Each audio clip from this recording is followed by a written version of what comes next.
Does this scare you or does it inspire you?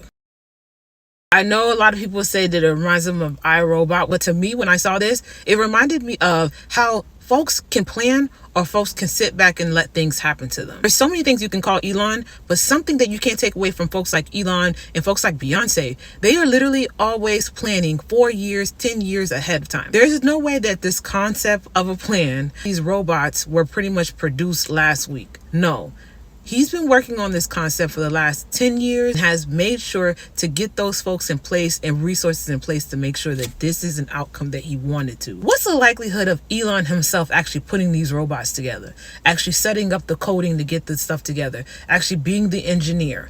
Just like Tesla, a lot of things you could sit up there and blame Elon and say, oh my gosh, this has failed, X has failed.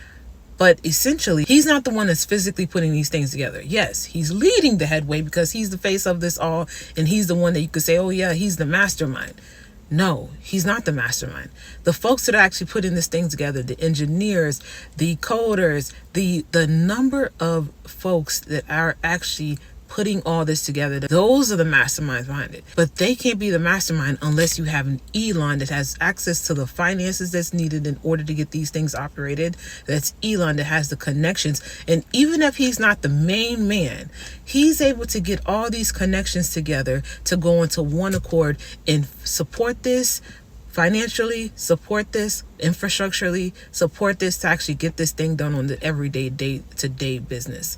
If you were to ask Elon, how do you actually get these things done? He can't tell you none of these steps. But what he can tell you is, I know this person that will do this. I know this person that does this, which all these folks are able to operationalize every single one of these sectors. But I want you to put it into the mind frame when we're going into this 2025 year. I need you to start thinking on a level that's even higher than, well, then I want to lose 5 pounds within 2 months. No, I want you to think about the sustainability behind your goals.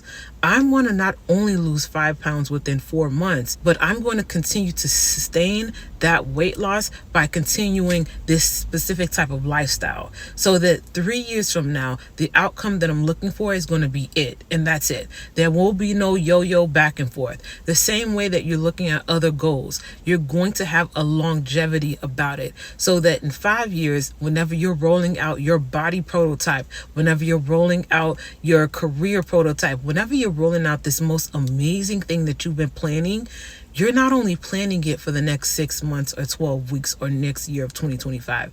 You're planning it so that in 5 years, when you roll it out, everyone is in awe because they're like, what?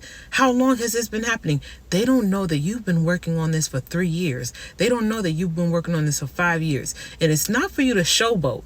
It's actually for you to know that you've been placing everything exactly where it needs to be, so that anyone was to question and say, well, how did you end up with this? You don't even have to go back and forth with them. Simply, I planned properly and you didn't.